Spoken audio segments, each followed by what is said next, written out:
I think the most annoying thing about making these intros is that I have to take a very niche topic and act like it's a main part of daily life. Like, for example, with this video, I had to honestly think about something in the intros for this, like, have you ever thought about keypads? It's like, no one thinks about keypads. And if you do, you should probably reconsider what you're doing with your life. With that being said, though, keypads are something that we come across from time to time, with the most notable being telephone keypads and calculator keypads. But what may have slipped on your radar is that both of these keypads are arranged differently. With phones, it starts with 1, 2, 3, and with calculators, it starts with 7, 8, 9. Now, such a small alteration like this can make you question if there even is an actual reason for this difference, but I am making a video on it, so why are telephone and calculator keypads arranged differently? This is The Imponderable, where we answer the questions you've never asked.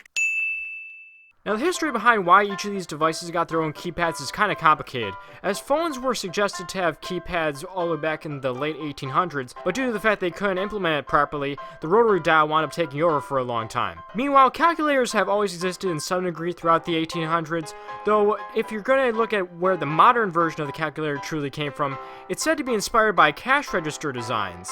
And there isn't really a definite reason why cash registers had the 789 set up for their keypads, but what I do know is that apparently the reason why cash registers were invented was because some saloon owner found out that his employees were stealing his profits, so he basically made a machine that would ding whenever a sale was made. So basically the cash register was originally made to be a snitch machine. As the calculator continued on with this design, telephone companies eventually managed to implement keypads into the telephones. And some of the reasons that have been suggested for why they chose a design opposite to a calculator are kind of interesting. One of the reasons given was that telephone companies felt like since people were so used to using calculators, they would go really fast on the telephone in a similar way. And because of the potato quality equipment they had back then, the numbers wouldn't register if they were pressed too fast. Basically, they flipped it in order to throw people off that were so used to calculator designs, and thus they would start typing the numbers slower, which obviously this hasn't gotten much support because people can learn how to type on that keypad just as fast as a calculator. Another reason that makes a lot more sense is how the alphabet would be implemented on that kind of keyboard. If they decide to go with the same calculator design,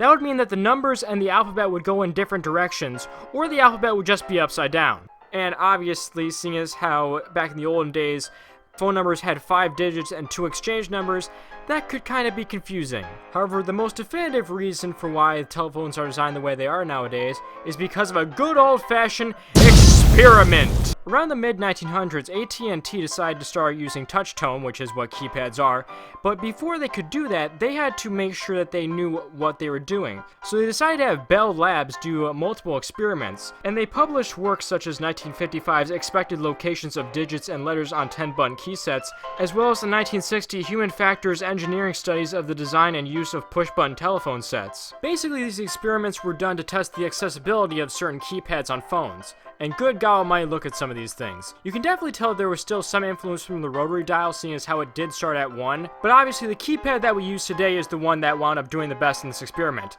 But what's interesting is that the keypads that emulated the calculator's design did very poorly in this experiment. And while they were doing this experiment, they actually reached out to some of the major calculator manufacturers at the time to ask how they got their design, and I'm not kidding when I say this, the response they got was, we don't know, because the calculator manufacturers didn't do research on how their keypads worked.